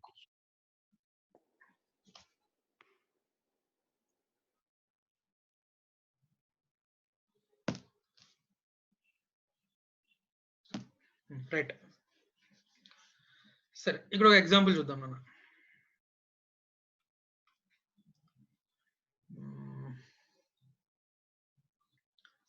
సే ఒక మార్కెట్ ఎక్స్పర్ట్ ఒక పర్టికులర్ ఏ లిమిటెడ్ అనే company share price present 100 rupees ఉంది, ఇది 150 రూపీస్కి వెళ్ళొచ్చు అని చెప్పాడు టీవీలో. రైట్. 100 రూపీస్ ఉన్న ప్రెసెంట్ మార్కెట్ ప్రైస్ లో ఏ లిమిటెడ్ అనే కంపెనీ షేర్ ప్రైస్ 100 రూపీస్ ఉంది, ఇది 150 రూపీస్కి వెళ్ళడానికి ఛాన్స్ ఉంది అని చెప్పాడు. రైట్. సో అయితే డే 1 110 రూపీస్ ఒక 1 lakh షేర్స్ 1 lakh షేర్స్ కి డిమాండ్ వచ్చింది. డే 2 120 రూపీస్ అయింది. సో నార్మల్ గా మనకి ప్రైస్ పెరిగితే ఏం జరగాలన్నా డిమాండ్ ఏమవ్వాలి? తగ్గాలి. ఈ పర్టికులర్ ఎగ్జాంపుల్ లో డిమాండ్ తగ్గుతుందా? 1 lakh కంటే ఎక్కువ ఉంటుందా డిమాండ్? Increase. ఎందువల్ల? ఇంక్రీజ్ అవుతుంది సార్. ఎందువల్ల? Future లో ఇంకా Future increase expectations, sir. 150 rupees. వాడు అలా టీవీలో Future లో ఇంకా చెప్పాడు, పెరుగుతుందేమో అని. 110 అయింది, 110 కాస్త 120 అయింది, 150 అయిపోద్ది, నేను కూడా కొనాలి. రైట్. నేను కూడా ఎంతో కొంత మినిమం 30 రూపీస్ ప్రాఫిట్ అయినా తింటాను నేనని చెప్పి రైట్ ఈసారి 1,25,000 అయింది. రైట్. థర్డ్ డే 125 రూపీస్ అయింది. డిమాండ్ ఇంకా పెరుగుతుంది. అంటే ఎక్సెప్షనా కదా? మనం ఏం చెప్పుకున్నాం? ప్రైస్ లో చెప్పుకునేటప్పుడు ప్రైస్ పెరిగితే డిమాండ్ తగ్గుతుందని చెప్పుకున్నాం. కానీ ఇక్కడ చూడండి, ప్రైస్ పెరుగుతున్న కొద్దీ డిమాండ్ కూడా పెరుగుతూ ఉంది. Right. So future expectation of prices, ఒకవేళ ఇదే అనలిస్ట్ 100 రూపీస్ షేర్ ప్రైస్ ఇది 70 రూపీస్కి వెళ్తుంది ఒక 1 month లో అన్నాడు. సో డే 1 95 రూపీస్ అయింది. రైట్. చెప్పిన రోజున ఆ షేర్స్ కి డిమాండ్ 1 lakh. రైట్. నెక్స్ట్ రోజు 1 lakh ఉంటుందా డిమాండ్? 1 lakh కంటే తక్కువ ఉంటుందా డిమాండ్? తక్కువ ఉంటుంది. తక్కువ ఉంటుంది. తక్కువ ఉంటుంది సార్. నెక్స్ట్ 92 రూపీస్ అయింది, తక్కువ అవుతుంది సార్. రైట్. సో అంటే వాడు ఏమనుకుంటాడు, ఓకే 70 రూపీస్కి వెళ్ళని, 70 రూపీస్కి వెళ్ళిన తర్వాత పర్చేస్ చేద్దాంలే, రైట్. 70 రూపీస్కి వెళ్తా అన్నారు కదా, 70 రూపీస్కి వెళ్ళని, అప్పుడు మనం పర్చేస్ చేద్దాంలే అనుకుంటాడు, రైట్. అంటే ఫ్యూచర్ లో ప్రైస్ తగ్గుతుంది అని ఎక్స్పెక్టేషన్ ఉంటే ప్రజెంట్ రోజున డిమాండ్ కూడా ఏమవుతుంది నాన్న, తగ్గుతుంది. ఫ్యూచర్ లో ప్రైస్ పెరుగుతుంది అని ఎక్స్పెక్టేషన్ ఉందనుకోండి, రైట్, ఇది ఎవరి point of view, consumer point of view, మళ్ళీ ఇది సప్లయర్ పాయింట్ ఆఫ్ వ్యూలో మారిపోతుంది. బాగా గుర్తుపెట్టుకోండి, కన్స్యూమర్ ప్రైస్ పెరుగుతుంది అనుకుంటున్నాడు అంటే ప్రజెంట్ రోజున ప్రైస్ పెరుగుతున్నా సరే డిమాండ్ అవుతూ వెళ్ళింది నాన్న, పెరుగుతూ వెళ్ళింది, రైట్. సో స్పెక్యులేటివ్ గుడ్స్ కానివ్వండి, రైట్, ఇలాగ ఫ్యూచర్ ఎక్స్పెక్టేషన్ ఆఫ్ ప్రైసెస్ పెరుగుతుంది అనుకుంటుంటే కనుక, రైట్. సో ఇది రిలేషన్షిప్ ఎలా ఉంది చూడండి, ప్రైస్ పెరుగుతుంది అనుకుంటే డిమాండ్ పెరిగింది, ప్రైస్ తగ్గుతుంది అనుకుంటే డిమాండ్ తగ్గింది. ఇది ఏ రిలేషన్షిప్ నాన్న, positive relationship, right. So future లో ప్రైస్ పెరుగుతుంది, ఫ్యూచర్ లో ప్రైస్ పెరుగుతుంది అనుకుంటే ఇవాళ రోజున ప్రైస్ పెరిగినా కూడా డిమాండ్ పెరుగుతూ వెళ్తుంది.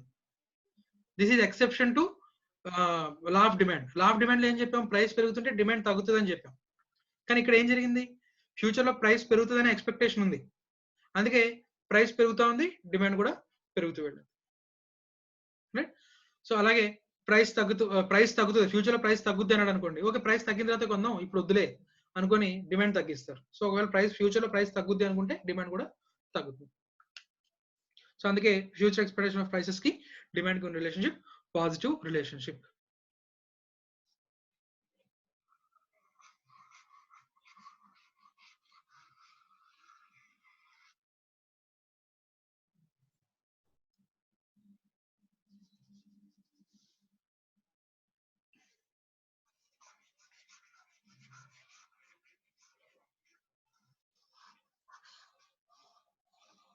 Right. Next future expectation of prices తర్వాత ఏం చెప్పానా, అడ్వర్టైజ్మెంట్. అడ్వర్టైజ్మెంట్ జనరల్ గా అడ్వర్టైజ్మెంట్ ఉన్న ప్రొడక్ట్ కి డిమాండ్ ఎలా ఉంటది, ఎక్కువ ఉంటుంది. ఎక్కువ ఉంటది. అడ్వర్టైజ్మెంట్ చేయని ప్రొడక్ట్ కి డిమాండ్ తక్కువ ఉంటుంది, రైట్. సో తక్కువ ఉంటుంది. అది కూడా determinant of demand. Next other factors. Other factors లో ఫస్ట్ ది పాపులేషన్, రైట్. సే మనకి పల్లెటూరులో ఒక ఇండివిజువల్ హౌస్ ఉంది, దాని రెంట్ సే అది 3 bedroom house, individual house, right. అయినా సరే దాని రెంట్ 3,000 4,000 ఉంటుంది. కానీ అలాంటి హైదరాబాద్ లో ఢిల్లీలో ఉంటే రెంట్ 30,000 40,000 ఉంటుంది. ఎందుకు డిఫరెన్స్ ఏంటి, పాపులేషన్, రైట్. సో పాపులేషన్ ఎక్కువ ఉంటే డిమాండ్ ఎక్కువ ఉంటుంది. సో డిమాండ్ ఎక్కువ ఉన్నప్పుడు, రైట్, ప్రైసింగ్ అనేది కూడా అది ఎలా ఎఫెక్ట్, ప్రైస్ ఎలా ఎఫెక్ట్ చేస్తుంది మార్కెట్ చాప్టర్ లో చూద్దాం. సో జనరల్ గా ఏంటి, పాపులేషన్ ఎక్కువ ఉంటే డిమాండ్ ఎక్కువ ఉంటుంది. సో పాపులేషన్ ఎక్కువ ఉంటే డిమాండ్ ఎక్కువ ఉంటుంది. సరే,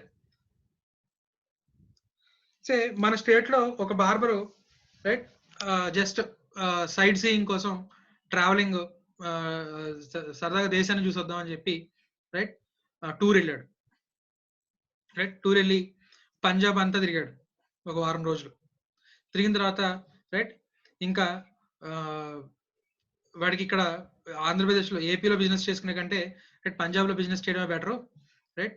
సో అందరూ జుట్లు గడ్డాలు పెంచుకొని ఉన్నారు, రైట్. సో నేను అక్కడే షాప్ ఓపెన్ చేసుకున్నాను, పంజాబ్లో షాప్ ఓపెన్ చేశాడు. బోల్డ్ ఎంతమంది పాపులేషన్, రైట్, అందరికీ గడ్డాలు జుట్లు ఉన్నాయి. గట్టిగా ఒక సంవత్సరం రోజులు కష్టపడితే శుభ్రంగా కారు కొనేసుకోవచ్చు అనుకున్నాడు.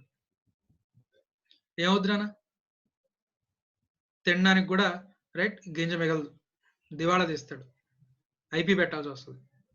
ఎందువల్ల, పాపులేషన్ ఉందిగా, పాపులేషన్ ఎక్కువ ఉంటుందిగా, వాళ్ళ కల్చర్ అనేది పెంచుకుంటారు. ఎస్. సో ఓన్లీ పాపులేషన్ ఒక్కటే డిటర్మైన్ చేయదు, డెమోగ్రాఫిక్ అంటే నథింగ్ బట్ వాళ్ళ ఏజ్ బేస్డ్ గానో, రిలీజియన్ బేస్డ్ గానో, కల్చర్ బేస్డ్ గానో, బిలీఫ్స్ బేస్డ్ గానో ఏదో ఒక బేస్డ్ గా మనం క్లాసిఫై చేస్తే డెమోగ్రాఫిక్స్ అంటాం. సో డెమోగ్రాఫిక్స్ మీద కూడా ఆధారపడి ఉంటుంది, రైట్. సే ఎక్కువగా రిటైర్డ్ పీపుల్ ఉన్న కాలనీలో రైట్ నువ్వు బేకరీ షాప్ స్వీట్ షాప్ పెట్టావు అనుకో నడవదు. పాపులేషన్ బాగానే జనాలు బాగానే ఉన్నారు కానీ అక్కడ స్వీట్స్ సేల్ అవ్వవు, అక్కడ మెడికల్ షాప్ పెట్టుకోవాలి. సో అలాగా డెమోగ్రాఫిక్స్ మీద కూడా డిమాండ్ అనేది ఆధారపడి ఉంటుంది. సో నాట్ ఓన్లీ పాపులేషన్, అలాగే డెమోగ్రఫీస్ ఆఫ్ పాపులేషన్ కూడా డెమోగ్రఫీ మీద కూడా ఆధారపడి ఉంటుంది. రైట్, డెమోగ్రఫీ అంటే నథింగ్ బట్ ఏదో ఒక అట్రిబ్యూట్ బేస్డ్ గా మనం క్లాసిఫై చేస్తే age, right, male female sex based గా కానివ్వండి, రైట్, లేదా బిలీఫ్స్, కల్చర్స్, హ్యాబిట్స్, ఇలాంటి వాటి మీద దేని మీద క్లాసిఫై చేసినా సరే దాని బేస్డ్ గా కూడా డిమాండ్ అనేది డిటర్మైన్ అవుతుంది అని చెప్పుకుంటాం. సో పాపులేషన్, డెమోగ్రాఫిక్స్, రైట్, అలాగే ఇంకొకటి national income distribution of income based గా మీద ఉంటుంది. Interest rate, interest rates, classification of attributes like gender, caste, etc.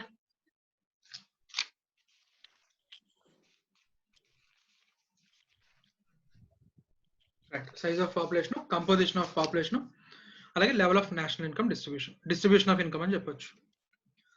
So distribution of income nothing but నానా ఏ అనే ఊర్లో ఒక 10 మంది ఉంటున్నారు, బి అనే ఊర్లో 10 మంది ఉంటున్నారు. ఏ అనే ఊరు అంటే 10 మంది యొక్క వెల్త్ లెక్కేస్తే ఏ అనే ఊరు వెల్త్ 10 lakhs, బి అనే ఊరు కూడా వెల్త్ 10 lakhs. ఆ 10 మంది ఫ్యామిలీ ఇన్కమ్స్ లెక్కేస్తే రైట్ వాళ్ళు నెలకి సంపాదించే అమౌంట్ 10 lakhs. ఏ అనే ఊర్లో ఉన్న 10 మంది, బి అనే ఊర్లో ఉన్న 10 మంది సంపాదించేది నెలకి 10 lakhs. అయితే ఇక్కడ ఏ అనే ఊర్లో పర్సన్ 1 9 lakhs సంపాదిస్తున్నాడు, పర్సన్ 2 ఒక 5,000, పర్సన్ 3 ఒక 10,000, పర్సన్ 4 ఒక 15,000, ఇలాగా. సో ఓవరాల్ గా అలా క్యాలిక్యులేట్ చేస్తే 10 lakhs వచ్చింది. విలేజ్ బిలో చూస్తే ఆన్ అన్ యావరేజ్ అందరూ కూడా 50,000 సంపాదిస్తున్నారు అనుకుందాం.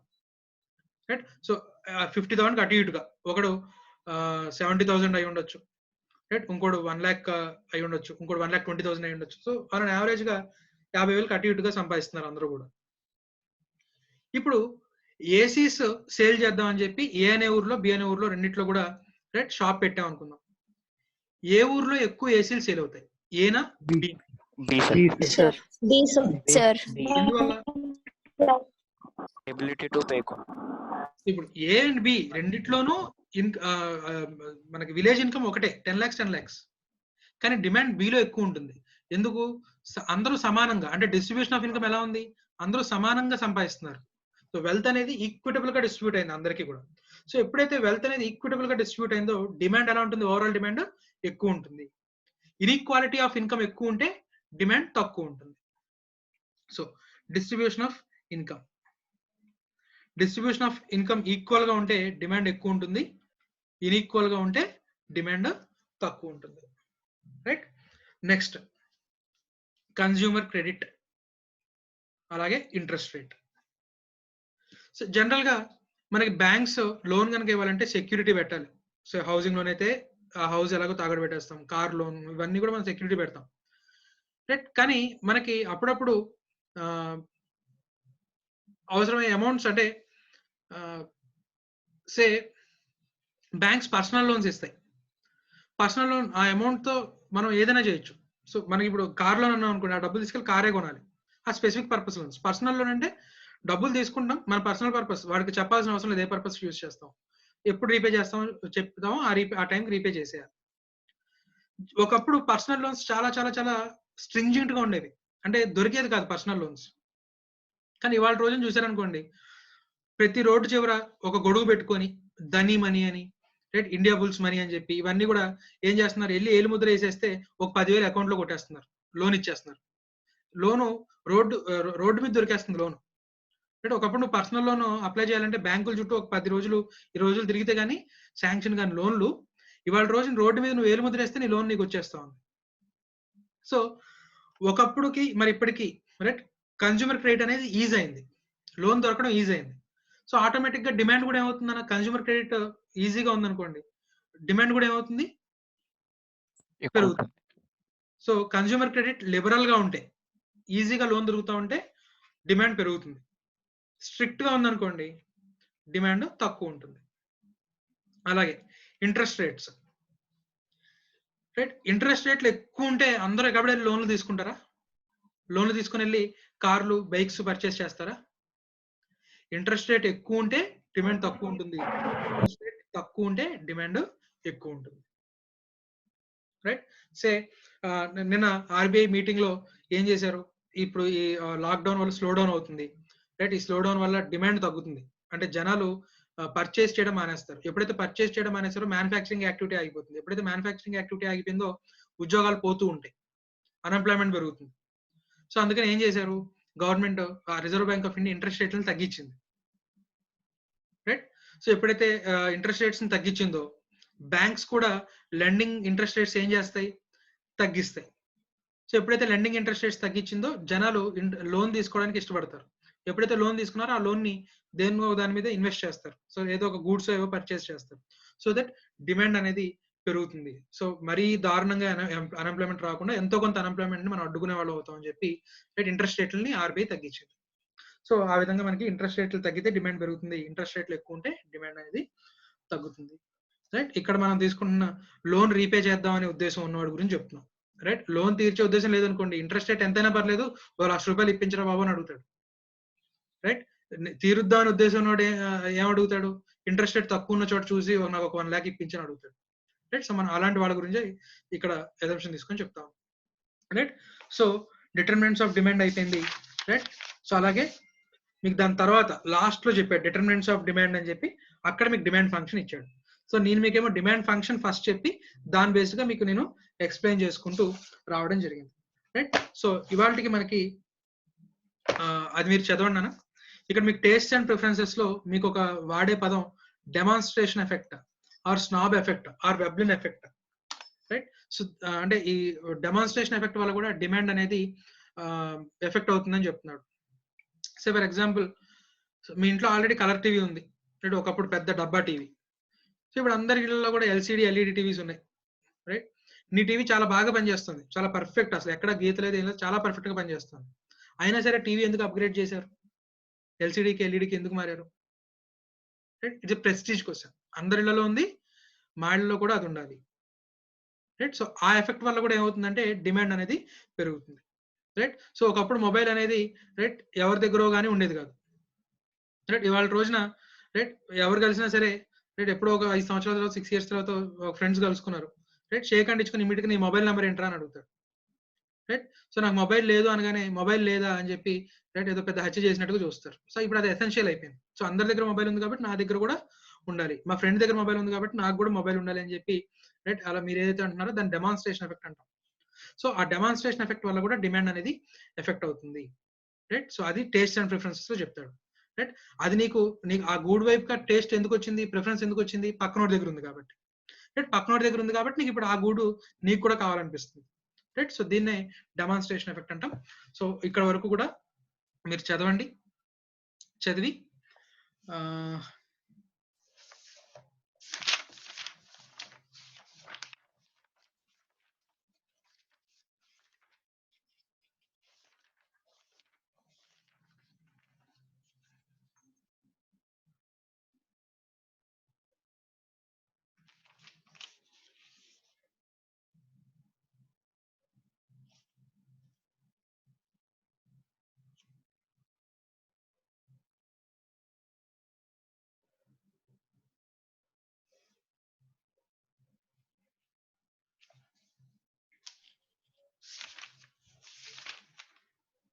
ఇవాళ జరిగిన దాంట్లో పెద్దగా బిట్స్ ఏమీ లేవు ఆన్సర్ చేయడానికి.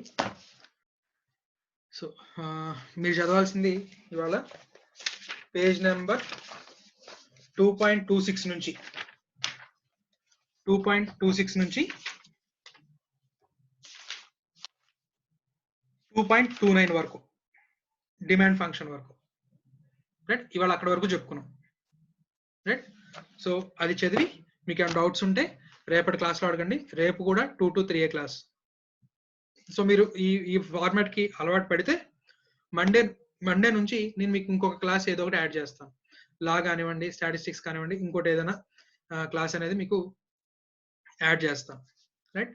సరే, ఈ లోపున మీలో ఇంకా సార్ మాకు టైం మిగిలిపోతుంది, బోర్ కొడుతుంది అంటే కనుక మనం ఆల్రెడీ ఇంతకు ముందు బ్యాచ్ అంటే మే 2020లో ఎగ్జామ్ రాయిపోయే వాళ్ళకి ఆల్రెడీ క్లాసెస్ అన్ని కూడా మనం కొన్ని ఆల్రెడీ రికార్డ్ చేస్తూ వచ్చాం. రైట్? వాళ్ళకి ఆల్రెడీ కొంత క్లాస్ రూమ్ టీచింగ్ అయిపోయింది, కొంత ఆన్లైన్ టీచింగ్ జరుగుతుంది. అందులో అవన్నీ కూడా మధ్యలోంచి ఉంటాయి, మీకు అర్థం కావు. కానీ మీకు అర్థమయ్యే టాపిక్ ఒకటి ఉంది. లాలో కంపెనీస్ యాక్ట్ అని చెప్పి, అది మీకు డైరెక్ట్ గా సంబంధం ఏం లేదు, డైరెక్ట్ గా అర్థం అవుతుంది. సో కంపెనీస్ యాక్ట్ కి సంబంధించిన వీడియోస్ మన యూట్యూబ్ ఛానల్లో ఉన్నాయి, అవి చూడడం మొదలు పెట్టండి. First the features of company అని ఉంటుంది. రైట్? ఆ తర్వాత కార్పొరేట్ వెయిల్ అని చెప్పి ఒక వీడియో ఉంటుంది. రైట్? ఆ తర్వాత టైప్స్ ఆఫ్ కంపెనీస్ అని చెప్పి ఒక ప్రజెంట్ ఒక 3 వీడియోలు అయ్యాయి, ఇవాళ ఇంకో వీడియో అప్లోడ్ అవుతుంది. మీరు అవి నెమ్మదిగా చూస్తూ దానికి సంబంధించిన మెటీరియల్ ఇన్స్టిట్యూట్ మెటీరియల్ నుంచి డౌన్లోడ్ చేసుకొని చదువుతూ ఉండొచ్చు, మీకు కంపెనీస్ యాక్ట్ అర్థం అవుతుంది. అలాగే సేల్ ఆఫ్ గుడ్స్ యాక్ట్ కి సంబంధించిన వీడియోస్ ఉన్నాయి, పార్ట్నర్షిప్ యాక్ట్ కి సంబంధించిన వీడియోస్ ఉన్నాయి. అవన్నీ కూడా మీకు కాంట్రాక్ట్ యాక్ట్ అయితే కానీ మీకు అర్థం కావు అవి. సో కాంట్రాక్ట్ యాక్ట్ ఆల్రెడీ వాళ్ళకి క్లాస్ రూమ్ టీచింగ్ జరిగిపోయింది. సో మీకు కాంట్రాక్ట్ యాక్ట్ స్టార్ట్ చేస్తే మీరు అవన్నీ కూడా చూడొచ్చు. సో ఈ లోపు మీరు టైం వేస్ట్ చేయకుండా కంపెనీస్ యాక్ట్ కి సంబంధించిన వీడియోస్ మన యూట్యూబ్లో ఏవైతే ఉన్నాయో మీకు మేబీ ఆ లింక్స్ నేను మీకు ఫార్వర్డ్ చేయిస్తాను, మీ వాట్సాప్ అందరికీ కూడా నేను ఫార్వర్డ్ చేయిస్తాను. లేదా ఒకసారి మన యూట్యూబ్లోకి వెళ్ళి సెర్చ్ చేయండి కంపెనీస్ యాక్ట్, మన స్కాలర్ వెబ్ పేజ్లోకి వెళ్ళి యూట్యూబ్ ఛానల్లోకి వెళ్ళి కంపెనీస్ యాక్ట్కి సంబంధించిన వీడియోస్ ఉంటాయి, అవి చూసి రైట్ చదవండి, మెటీరియల్ డౌన్లోడ్ చేసి చదవండి. ఒకవేళ లాక్డౌన్ ఎత్తిన తర్వాత మళ్ళీ కంపెనీస్ యాక్ట్ క్లాస్లో చెప్తా. రైట్? కానీ ఈ లోపు టైం వేస్ట్ చేయకుండా రైట్ చూడండి. రైట్? సో ఇంకా డౌట్స్ ఏమైనా ఉన్నాయి చూడండి అన్న.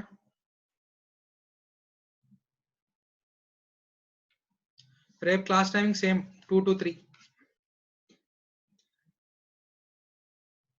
సార్ రేపు సండే సార్ క్లాస్ ఉంటుందా? ఇంట్లో ఉన్నప్పుడు సండే అయితే ఏంటి, మండే అయితే ఏంటి, ఏ రోజైనా క్లాస్ ఉంటుంది, మనకి సెలవులు ఏం లేవు. ఒకవేళ ఇన్స్టిట్యూట్ స్టార్ట్ అయిన తర్వాత కూడా మనకి సండేలు, మండేలు, పండుగలు ఏమీ లేవు, అన్ని క్లాసులు జరుగుతూనే ఉంటాయి. దీని అంతటిని కాంపెన్సేట్ చేయాలంటే రైట్ సెలవులు వదులుకోవాల్సి వస్తుంది. చెప్పండి డౌట్స్.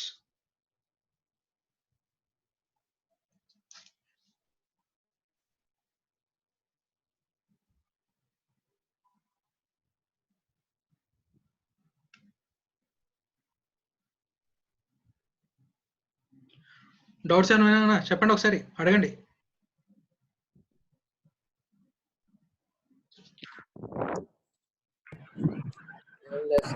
ఏం లేవు సార్. లేదు సార్. ఏం లేదు సార్. ఏం లేదు సార్. ఏం లేదు. సరేనా? రేపు మళ్ళీ క్లాస్ 2 to 3. నిన్న కాకుండా ఇవాళ మాత్రమే క్లాస్ అటెండ్ ఉన్నారా? No doubt sir. ఇవాళ కొత్తగా లాగిన్ అయిన వాళ్ళు ఎవరైనా ఉన్నారా?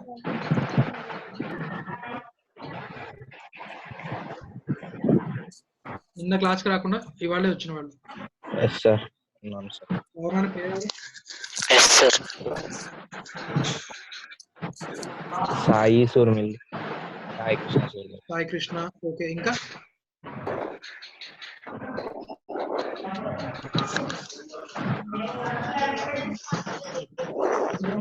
ఇవాళ ఎవరో సిఏ ఫౌండేషన్ మనీ వేశారు. ఎవరు? మీ ఇంట్లో చాగంటి ఇంటి పేరు వాళ్ళ నుంచి వచ్చింది. చాగంటి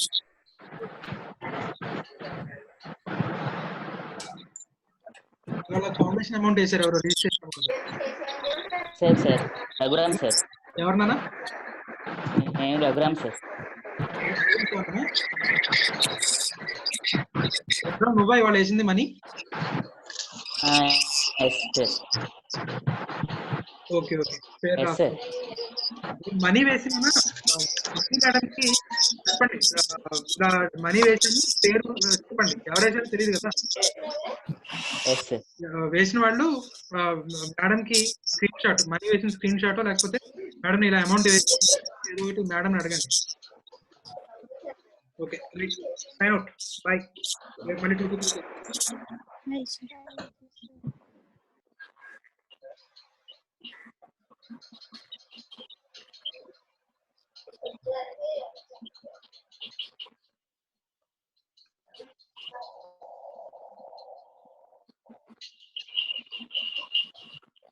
అన్న వర్షిత్ ఏదో డౌట్ ఉందండి, రైస్ చేసే హ్యాండ్ ఏంటి డౌట్ ఉందా? హ్యాండ్ రైస్ చేసావు. ఓకే సైన్ అవుట్ అయిపోండి అన్న. మీకు మళ్ళీ కార్తికేశ్వర్, దిశ, ప్రీతి సైన్ అవుట్ అయిపోండి. Sign out